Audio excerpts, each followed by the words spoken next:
अस्सलाम वालेकुम। मैं Syed Wasiullah Hussain Albaki tours and travel से ये वीडियो बनाने की ज़रूरत मुझे इसलिए पड़ रही है क्योंकि जब हम लोग इंक्वायरीज हैंडल करते हैं, लोग जब ऑफिस में विज़िट करते हैं तो जिन चीज़ों के सवालात करने चाहिए हाजियों को, वो चीज़ों के सवालात नहीं करते हुए हाजी सिर्फ दो तीन चीज़ों के बारे में मालूमात करते हैं कि भाई कब जाने वाले हैं, कौन सी होटल में रुकाने वाले हैं, होटल कितनी नज़दीकी रहेगी, फ़्लाइट डायरेक्ट रहेगी या वाया रहेगी, और खाना कैसा रहेगा। खाली ये चीज़ों की, जबकि उनको पूरा जो है अपने आप को प्रिपेयर करके इस बारे में सोचना चाहिए कि सबसे पहले उनको ये सोचना है कि उनकी उम्र क्या है, उनकी खुद की उम्र क्या है। उम्र को लेकर के अगर आपकी उम्र 60-65 साल की है और 50 के ऊपर की आपकी उम्र है तो आपको दूरी के पैकेजेस नहीं लेने चाहिए, क्योंकि दूरी का पैकेजेस अगर आप लेंगे तो 100% आपको उसकी तकलीफ होने वाली है चलने फिरने को लेकर के, जो आपकी आदतें हैं। अगर आपको ये पता है कि आपका घर, आपकी मस्जिद आपके मोहल्ले में 5-10 मिनट की दूरी में है, तो आपको ये आदत पड़ चुकी है कि अजान सुनने के बाद में आप निकलते हो और आप पहुंचते हो तो फिर 10 मिनट के अंदर आप पहुंच जाते हो मस्जिद में, आपको जमात मिल जाती है। तो ये आदत भी आपको ख्याल करनी चाहिए। फिर एक और आदत आपको ख्याल करनी चाहिए कि हर 2-2 मिनट में जो है आप बाइक लेकर के निकलते हो, तो पैदल चलने की तो आपकी आदत बिल्कुल ना के बराबर है। तो ये छोटी छोटी चीज़ें हैं जो वहाँ पहुँचने के बाद में हाजी को ऐसा लगता है कि भाई मैं कोई गलत टूर में आ गया, या मैंने कोई गलत पैकेज ले लिया, या सामने टूर वाले ने मुझे बताया कुछ और मुझे लूट लिया। ये सारी चीज़ों से बचने के लिए आपको प्रॉपर तरीके से एक होमवर्क करनी चाहिए। सबसे पहले आप ये देखो कि अगर आपने अपना पासपोर्ट वगैरह बनाया है तो आपकी पासपोर्ट की वैलिडिटी जो है 6 महीने की, कम से कम निकलने की तारीख से 6 महीने की वैलिडिटी आपकी मिनिमम होनी चाहिए, तभी जा करके आपके पासपोर्ट पे वीज़ा लगेगा। अब नए रूल्स आए हैं, नए रूल्स के मुताबिक जो है वीज़ा आपका तब तक नहीं लगेगा जब तक कि आपको होटल की बुकिंग, रिटर्न टिकट और ट्रांसपोर्टेशन जब तक आप नहीं दिखाएंगे तो आपका वीज़ा नहीं लगेगा। तो स्पेशली इसमें तकलीफ जो कस्टमाइज पैकेज जो फैमिली के हिसाब से जो लोग जाते हैं उनको इश्यूज आएंगे। जो ग्रुप के साथ में जाते हैं उनका कोई लेना देना नहीं होता है, क्योंकि वो सारा कुछ जो है टूर कंपनी जो होती है वो सब कुछ हैंडल कर लेती है। हाँ, लेकिन कंपनी कितनी प्रोफेशनल है उस हिसाब से जो है वो कस्टमाइज पैकेज भी बना करके दे सकते हैं।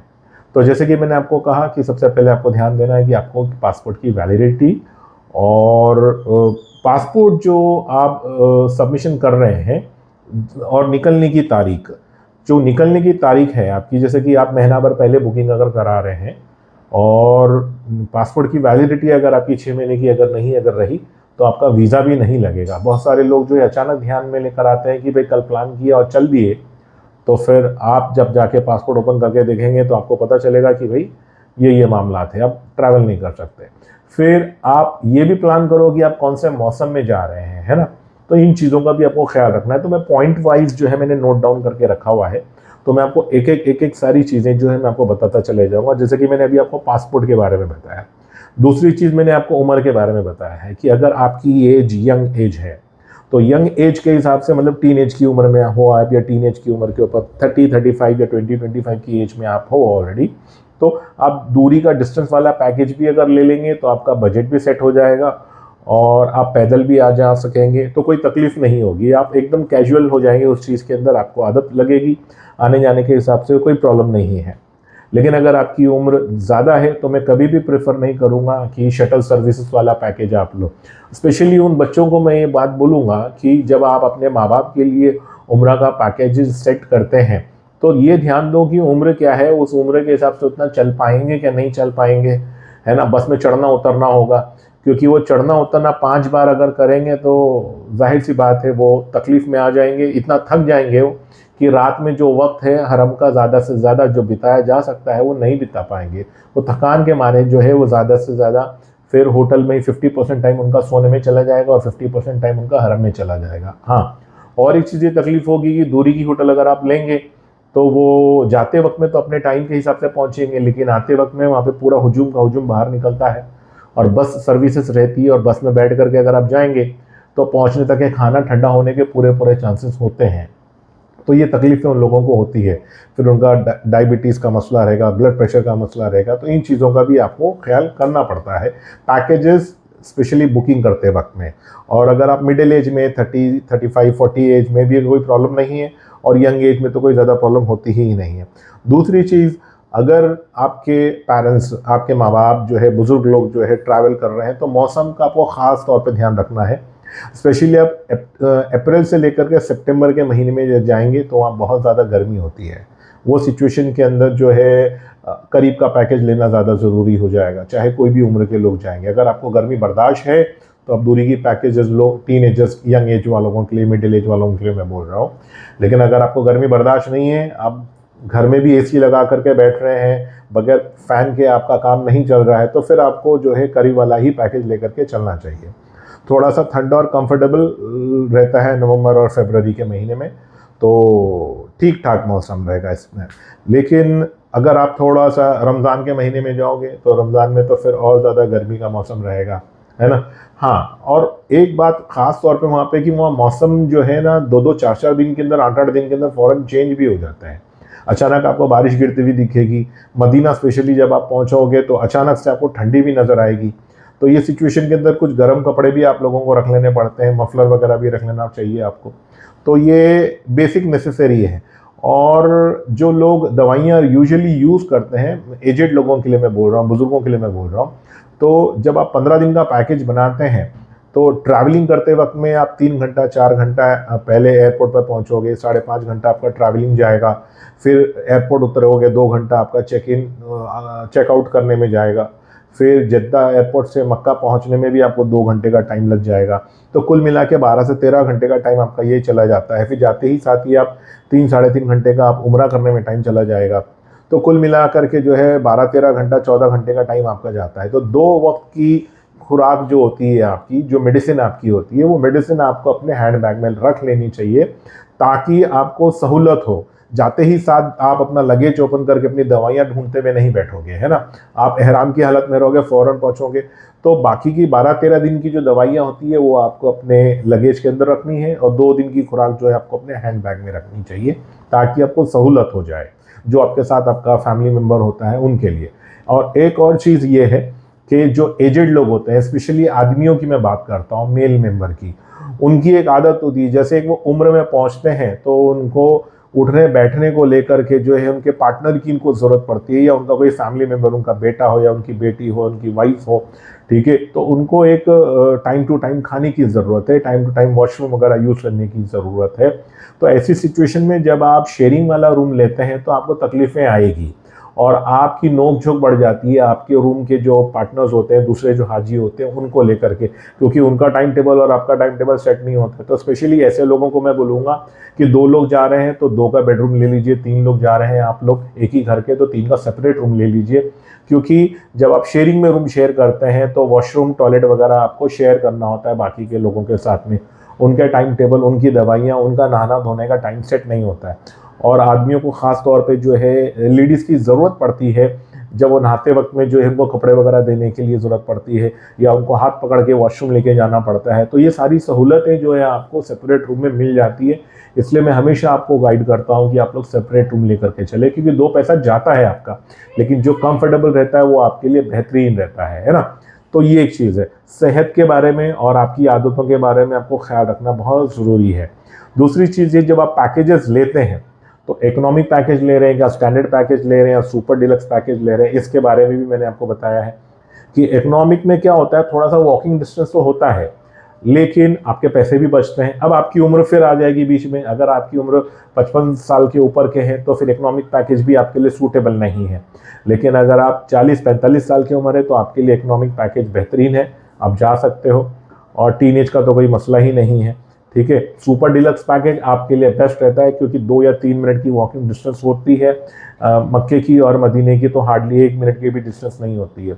ये उम्र वाले लोगों को लेकर के ज़्यादा ध्यान में रख करके मैं ये वीडियो बना रहा हूँ, और ज़्यादातर ये वीडियो जाहिर सी बात है टीनेजर्स या मिडिल एज के लोग देखेंगे, तो वो लोग ये वीडियो देख करके समझेंगे कि उनको अपने माँ बाप के लिए जो है कैसे पैकेजेस लेने चाहिए।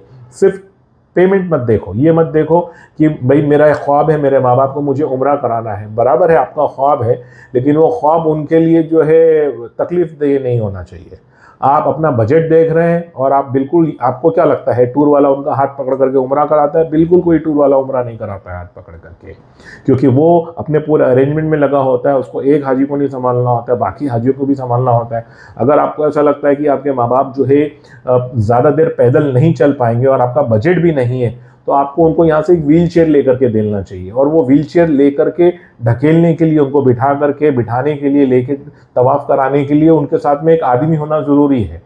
तो वो आदमी इतना यंग होना चाहिए कि वो खुद को भी संभालेगा और आपके पेरेंट्स को भी संभालेगा, आपके बूढ़े माँ बाप को भी वो संभाल पाएगा। तो इस तरीके से आपको अरेंज करना होता है। खाली बजट सेट करके भाई मैंने अपने माँ बाप को सस्ते में करा दिया, जिम्मेदारी पूरी नहीं कर रहे हो आप, मेहरबानी नहीं कर रहे हो। आपको ये ध्यान रखना है कि उन्होंने इससे ज़्यादा किया है, तो आपको भी इस चीज़ का ख्याल उसी हिसाब से रखना पड़ेगा जैसा ख्याल उन्होंने आपका बचपन में रखा था, है ना।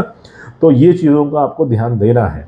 फिर तीसरी चीज़ है कि आपको ग्रुप में जाना चाहिए कि कस्टमाइज पैकेज जाना चाहिए। जाहिर सी बात है, अगर आप इकोनॉमिकल होकर के चलना चाहते हैं, अपने बजट को सेट करके चलना चाहते हैं, तो ग्रुप में जाने से आपको ज़्यादा से ज़्यादा सहूलतें मिलती है। लेकिन ग्रुप में जाने से एक पाबंदियाँ होती है। एक वक्त पे आपको एयरपोर्ट पहुंचना है, एक वक्त पे आपको जो है खाने का टाइम टेबल सेट करना होता है, एक वक्त में ही जो है आपको ज़ियारतों के लिए बसें आती है तो ज़ियारत के लिए निकलना होता है। तो सारा टाइम फिक्स होता है, सारे शेड्यूल फिक्स होते हैं ग्रुप के लिए, तो उसके मुताबिक आपको चलना होता है। वहाँ पर आप ये नहीं बोल सकते हो कि भाई मेरा टाइम नहीं है, मेरा दिल नहीं कर रहा है जाने के लिए, मैं नहीं जाना चाहता हूँ, मुझे अब बाद में अरेंजमेंट कराओ। नहीं अरेंज किया जाएगा आपके लिए, क्योंकि हर चीज़ अरेंज करने के लिए पैसे लगते हैं एक्स्ट्रा। लेकिन अगर आप कस्टमाइज पैकेज लेंगे तो आपको थोड़ी सी प्राइवेसी मिल जाती है, एक चीज़। और दूसरी चीज़ ये फ़ायदा ये होता है कि आप अपने मन के मुताबिक, आज मेरा दिल बोल रहा है उम्रा नहीं करना है, आज मेरा दिल नहीं कर रहा है ज़ियारत करने का, आज मेरा दिल ये नहीं कर रहा है यहाँ जाने का, तो आप अपने मुताबिक चलते हैं। लेकिन वो पैकेजेस आपको थोड़े महंगे पड़ेंगे, कॉस्टली पड़ेंगे, है ना। तो इन चीज़ों का ध्यान रखना है। और जब आप ज़ियारतों की प्लानिंग करेंगे तो सबसे पहले आपको ये चीज़ ध्यान देना है कि ज़ियारत कौन से दिन आपको लेकर के जा रहे हैं। स्पेशली हर टूर ऑपरेटर्स कोशिश ये करता है कि जुमा वाले दिन ज़ियारत नहीं रखते हैं, ठीक है। और जिस दिन आप लोग उम्रा करके आए हुए होते हैं, दूसरा उम्रा या तीसरा उम्रा, उस दिन भी ज़ियारतें नहीं रखी जाती। और ज़ियारतों का स्पेशली टाइम टेबल जो होता है सुबह 7 साढ़े 7 के वक्त ही होता है। सुबह नाश्ता किए, फ़ौरन बस में बैठ गए आप। अब जब आप ज़ियारत के लिए निकलोगे तो कुछ चीज़ों का आपको ध्यान रखना है। सबसे पहले आपको नहा धो करके बावज़ू निकलना है। जब आप ज़ियारतों की जगह पे पहुंचोगे, वहां जा करके आप वज़ू खाना नहीं ढूंढते बैठोगे, वहां जा करके आप वॉशरूम वगैरह ढूंढते नहीं बैठोगे, क्योंकि पहाड़ों में, जंगलों में, यहाँ वहाँ पे जो है ज़ियारतों की मकामात होते हैं जहाँ पर पब्लिक थोड़ी कम होती है और सारी सहूलतें भी कम होती है, धूप की शिद्दत की गर्मी होती है। तो इन सारी चीज़ों की वजह से जा करके आप सारी चीज़ें ढूंढोगे नहीं, और वो ढूंढते बैठोगे तो बस रुकेगी नहीं, बस निकल जाएगी। तो आपको बावज़ू बस में जाना है और जानमाज़ अपने साथ लेकर के जाना है। पानी की एक नहीं, दो दो बोतलें आपको साथ में लेके जानी है, ताकि एक आप पी लो, और इससे अगर आपको लगा कि आपका वज़ू टूट रहा है तो आप फ़ौरन वज़ू भी जगह पे कर लो, है ना। तो इन चीज़ों का आपको ख्याल रखना होता है। फिर तीसरी चीज़ है कि खाने की आदतें आपकी क्या है। अगर और एक चीज़ मैं आपको बताऊं कि अब जो इस तरीके का माहौल चला है, हर कोई जो है टेक अवे खाना खाने की आदतें डाल रहा है। मैं स्पेशली बॉम्बे जैसी सिटी, मुंबई जैसी सिटी की आदतें मैं बोल रहा हूँ। हर कोई बाहर का खाना, बाहर का ले लिया, बर्गर ले लिया, ठीक है, सीख पराठा ले लिया, यही खाने की आदतें लोगों को पड़ी हुई है। और ये टेस्ट वो एक्सपेक्ट करते हैं कि हम वहाँ जाने के बाद में जो है बूफे के अंदर हम लोगों को खाना दे पाए, और हर किसी को सेम टू सेम टेस्ट पसंद भी नहीं आता है। हाँ, इतना है, इंडियन खाना अगर हमने बोला है तो कुक भी इंडियन ही होते हैं, और वही इंडियन खाना जैसा आप लोग घर में खाना खाते हैं उसी तरीके से खाना बनता है, ठीक है। और कुछ लोगों की ऐसी आदतें होती है, खाने के टेबल पे जो है नमाज पे नहीं जाते हैं, नमाज होटलों में पढ़ लेते हैं और पहले आकर के टेबल पे बैठ जाते हैं, पूरी फैमिली के साथ बैठ जाते हैं, ठीक है। और वो तब तक खा रहे होते हैं जब तक कि दूसरी फैमिली आती भी है और खा के भी चली जाती है, और अपनी पूरी फैमिली के साथ जो है गपशप करते हुए, डिस्कशन करते हुए। तो आपको इस चीज़ का भी ख्याल रखना पड़ेगा कि भाई आपके खाने जाने के बाद में दूसरी भी पब्लिक आएगी, दूसरी पब्लिक को भी आपको सीट देना है, वो भी खाएगा और वो भी खा करके जाएगा। और एक सबसे बुरी और गंदी आदत ये है कि आप इबादत के इरादे से जा रहे हैं, वहाँ पे गंदगी आप लोग फैला देते हो। जैसे कि टेबल पे खाए ग्लास आपने वैसे ही रख दिया, झूठी प्लेटें आपने वैसे ही रख दी वहाँ पर पे। आप सोच भी नहीं सकते हो कि ये गंदगी की वजह से होटलों के ऊपर और टूर ऑपरेटर्स के ऊपर कैसे बड़ा फाइन मारा जाता है ना। और मुरब्बत के मारे या अपने बिजनेस को देखते हुए कभी कोई टूर ऑपरेटर आपको डांटेगा नहीं, आपको बोलेगा नहीं, लेकिन आप सोच भी नहीं सकते हो कि कितना कितना बड़ा उनको फाइन लगता है। तो ये गलतियां मत करो क्योंकि आपका इरादा इबादत और सफाई भी जो है इबादत में शुमार है ना। और आपकी वजह से किसी को तकलीफ नहीं पहुंचनी चाहिए, ये ख्याल रखना बहुत ज़रूरी है। आप अपने घर में कहीं पे भी बैठते होंगे, कैसे भी खाते होंगे, बैठ के खाते होंगे, लेट के खाते होंगे, बेड पे बैठ के खाते होंगे, तो ये आदतें वहाँ पर मत करो। आपको रूम में खाना लेके जाना अलाउड नहीं है, फिर भी थोड़ा बहुत अलाउ करते हैं। ज़्यादा उम्र दराज लोग होते हैं तो उनको हम बोलते हैं कि भाई प्लेट में लेके जाओ, उनको चढ़ना उतरना तकलीफ होती है, तो इस बात का ध्यान रखा जाता है कि भाई आप जाओ, जा करके खिलाओ। और गंदगी भी जो है, प्लेटें, झूठे प्लेट्स वगैरह भी जो भी होती है आपकी, वो सारी चीज़ों को जो है डस्टबिन के अंदर फेंक करके, जब कचरा वाला आता है वहाँ पर गार्बेज कलेक्ट करने के लिए, तो को प्रॉपर तरीके से दिया करो। 2-2 3-3 का कचरा जो है आप अपने रूम के अंदर जमा करके रखते हो, कोई आता है चेकिंग करने वाला तो उसकी भी कंप्लेंट जाती है। तो इन चीज़ों का आपको ख्याल रखना चाहिए, है ना। तो ये हो गई आपकी ध्यान रखने की बात है। अच्छा, बुकिंग करते वक्त में आप होटल की डिस्टेंस पूछते हो, जैसे कि मैंने आपको बताया कि भाई फलां होटल है जो 500 मीटर की दूरी पे है, फलां होटल जो है 700 मीटर्स की दूरी पे, फलां होटल जो है 200 मीटर की दूरी पे है। ये तो मैंने बोला, मेरे जैसे बहुत सारे टूर ऑपरेटर्स ये बात बोलते होंगे। आपको घर पे जा करके वो होटल का नाम जो है आप गूगल पर सर्च करो, डिस्टेंस मालूम करो। जब आप डिस्टेंस मालूम करते हैं तो वहाँ पर जो है कन्फ्यूजन होने के 2-2 चांसेस होते हैं, क्योंकि गूगल पे ज़्यादातर जो है डिस्टेंस जो बताया जाता है वो रोड के तरीके से बताया जाता है ना।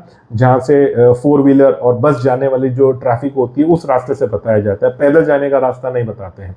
तो आपको प्रॉपर तरीके से चेक करना चाहिए कि ये डिस्टेंस जो बता रहा है ये पैदल जाने का रास्ता बता रहा है या बस से डिस्टेंस बता रहा है, ये आपको ख्याल करना चाहिए।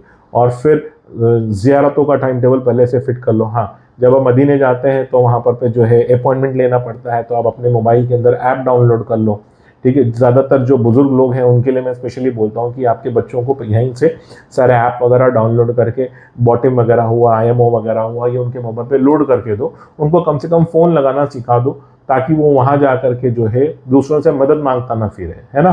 तो ये आपका काम है। और ख़ास तौर पर मैं आप लोगों को बोलूँगा जिनकी स्पेशली 40 से 45 साल की उम्र है, अपने 60 साल की उम्र तक का इंतज़ार मत करो। आपको कम उम्र में ही अपने बच्चों के साथ, छोटे बच्चों के साथ हज और उम्रा कर लेना चाहिए, ठीक है। आप 60 साल की उम्र के बाद प्लान करते हो तब आपका जिस्म साथ नहीं देता है, और लोग बहुत रोते हैं वहाँ पर क्योंकि लोग पैसा जमा करके पहुँचते हैं, फिर आपको कई सारी बीमारियाँ हो जाती है। थोड़ी थोड़ी देर पे जो है आपको यूरिनेट होता है, 15 मिनट 20 मिनट से ज़्यादा जो है आप पेशाब रोक नहीं सकते हो, जिसके वजह से आपका वज़ू टूट जाता है, आपका एहराम ख़राब हो जाता है। ये देख करके बहुत तकलीफ़ तो होती है, लेकिन ये वजह भी तो वो खुद हैं, उन्होंने ज़िंदगी भर नहीं सोचा और आखिरी वक्त में आकर के जो है ज़िंदगी भर घर बनाना है, बच्चों की शादियां करना है, बच्चों के बच्चों को देखना है, फिर उम्रा करने जाना है। तो ये जवानी की उम्र, शादी से पहले आपको उम्रा शुरू कर देना चाहिए। कि और ये ख्याल मत रखो कि भाई एक बार मैं देख लूँ, क्यों एक बार देख लूँ। अल्लाह ताला अगर आपको बार बार बुलाना चाहता है तो आप बार बार जाओ ना, आपकी प्लानिंग भी तो बार बार की होनी चाहिए। आप पहले से ये सोच लेते हो कि भाई एक बार मैं घर देख लूँ अल्लाह ताला का, क्यों एक बार घर देखना है। अल्लाह ताला अगर आपको बार बार बुला रहा है, मुझे नहीं लगता कि इंडिया में कोई लेडीज ऐसी होगी जिसके पास जो है 1 तोला गोल्ड या 2 तोला गोल्ड नहीं है। लोग अगर जाना चाहे ना, अपना गोल्ड बेच करके, अपनी छोटी मोटी मिल्कियत बेच करके पूरे फैमिली के साथ जाना चाहे तो जा सकते हैं, लेकिन प्रॉपर प्लानिंग नहीं करते हैं। जहाँ दिल लगाना है वहाँ दिल नहीं लगाते, बाकी मटेरियलिस्टिक चीज़ों के ऊपर अपना दिल लगा के रखते हैं, और बार बार ये एक्सपेक्ट कर रहे होते हैं कि हमारे बच्चे हमको लेकर के जाएंगे। नहीं लेके जाएंगे। आपने अपने बुढ़ापे तक अपना गोल्ड प्रॉपर्टी जमा करके रखिए, बेचो, अपने परिवार के साथ एकदम शान से जाओ। अगर अल्लाह ताला ने आपको नवाजा है तो बेहतरीन तरीके से जाओ, है ना। तो इन चीज़ों का आपको ख्याल करना है। तीसरी चीज़ है कि एक जब आप वहाँ निकलोगे तो मदीने में शॉपिंग करने के बारे में ही आपको सोचना है, मक्के में शॉपिंग नहीं करना है आपको। क्योंकि अगर शॉपिंग भी करना है तो वहाँ पे शॉपिंग करने लायक, लेकर आने लायक क्या है, जमजम तो टूर वाले ऑपरेटर्स आपको देते ही हैं, है ना। और खाना पीना तो आपका सब कुछ हो रहा होता है, और बाकी सारी चीज़ें वहाँ पर जो भी है सारी चीज़ें आपको जो है बॉम्बे जैसी सिटी में, इंडिया जैसी सिटी में, कंट्री में मिल जाती है। कोई ऐसी चीज़ नहीं है जो यहाँ नहीं मिलती है, सब कुछ मिलती है। कपड़े से कपड़ा, अच्छे से अच्छा बेहतरीन कपड़ा मिल जाता है आपको, सारी चीज़ें आपको मिलती है। तो वहाँ से लाने लायक सिर्फ 2 ही चीज़ें हैं, खजूर है और जमजम है। तो जमजम तो हर टूर ऑपरेटर आपको प्रोवाइड कर देता है, और खजूर जब आप लो तो आपको ख्याल करके लेना है कि कैसे क्या लेना है। तो ये बेसिक बेसिक चीज़ें जो है मैंने आपको समझाने की कोशिश की है। मैं चाहता हूँ कि मेरे वीडियो में आप बहुत सारे कमेंट, हो सकता है बहुत सारे नेगेटिव कमेंट्स भी आएंगे, तो आप नेगेटिव कमेंट्स भी दे सकते हो, ताकि मुझे पता चले कि नेक्स्ट टाइम जब मैं वीडियो बनाने के लिए जाऊँ तो मुझे कौन से पॉइंट के ऊपर वीडियोस बनाना चाहिए। अगर आप चाहते हो कि आपके बताए हुए पॉइंट्स के ऊपर ज़्यादा डेप्थ में वीडियो बनाऊं, तो आप मुझे बताइए कि मैं कौन से टॉपिक पे वीडियो बनाऊं। फिलहाल अगर आप पैकेजेस के बारे में और हमारी सर्विसेज के बारे में ज़्यादा इन्फॉर्मेशन लेना चाहते हैं, तो स्क्रीन पे जो नंबर मेरा फ्लैश हो रहा है 9768039997 पे आप मुझे व्हाट्सएप कीजिए, कॉल कीजिए। अगर आप पर्सनली विजिट करना चाहते हैं तो एक दिन पहले आप जो है कॉल करके कंफर्म करा लीजिएगा कि कल आप विजिट करने वाले हैं, ताकि मैं आपको प्रॉपर तरीके से टाइम दे सकूं और मैं आपको गाइड कर सकूं, है ना। और अगर आप आउट ऑफ बॉम्बे से आ रहे हैं, ठीक है, तो एक 2 दिन पहले, 3 दिन पहले, क्योंकि आपका भी टाइम है, आपका स्टे है, इन सारी चीज़ों का ख्याल मुझे भी करना पड़ेगा। तो एक 2-3 दिन पहले आप टाइम फिक्स कीजिए और उसके हिसाब से आप विजिट कीजिए, है ना। और अगर कुछ ऐसी सिचुएशन है कि आप पर्सनली विजिट नहीं कर सकते, जैसे कि सोशल मीडिया का ज़माना है, तो बहुत सारे लोग बोलते हैं भाई मैं यूपी से बोल रहा हूँ, मैं झारखंड से बोल रहा हूँ, मैं दिल्ली से बोल रहा हूँ, मैं साउथ से बोल रहा हूँ, तो मैं आपको सजेशन ये करूँगा कि आप जो है मेरे वीडियो कॉल पे भी मेरे से बात कर सकते हैं। बहुत सारे स्कैम चलते हैं लोगों के, मैं ये बात जानता हूँ, लेकिन आप ये भी तो सोचिए, आप अपने पैसे की सिक्योरिटी देखते हैं तो हम भी हमारे पैसे की सिक्योरिटी देखते हैं। कहीं ऐसा ना हो कि आपने एक छोटा सा पेमेंट किया और मैंने बुकिंग कर दी और फिर बाद में आपकी तरफ से पेमेंट नहीं आया, तो मेरा बहुत बड़ा नुकसान हो जाता है। तो बेहतर यह है कि 1-2 बार पहले आप फ़ोन पे बात कर लीजिएगा, वीडियो कॉलिंग कर लीजिएगा, और गूगल पे जाके रिव्यूज़ चेक कर लीजिए, हमारे सोशल मीडिया चैनल जा करके चेक कर लीजिएगा, ठीक है। फिर बाद में आकर के आप बुकिंग पे करना चाहो तो हाँ, सबसे बेहतर ये है कि अगर आपके कोई जान पहचान वाले, कोई रिश्तेदार अगर आपके बॉम्बे में रहते हैं, तो उनको पर्सनली बोलिए कि एक बार ऑफिस विजिट कर ले। वो मेरे से अगर मुतमईन होते हैं तो तब आप पेमेंट ट्रांसफ़र कीजिएगा, जो आपको बेहतर लगे, है ना। तो आसान तरीका यह है कि आप पर्सनली ऑफिस विजिट करें। अगर आपको उसमें प्रॉब्लम होती है तो आप वीडियो कॉल पे बात कर लें। उसमें भी अगर आपको इश्यूज़ है तो फिर आपके कोई जान पहचान वालों को आप ऑफिस भेज करके अपनी बुकिंग कंफर्म करा सकते हैं, है ना। और कुछ भी मालूमात हो आप मुझे व्हाट्सएप पे डिटेल्स जान लीजिएगा, ठीक है। अल्लाह हाफ़िज़।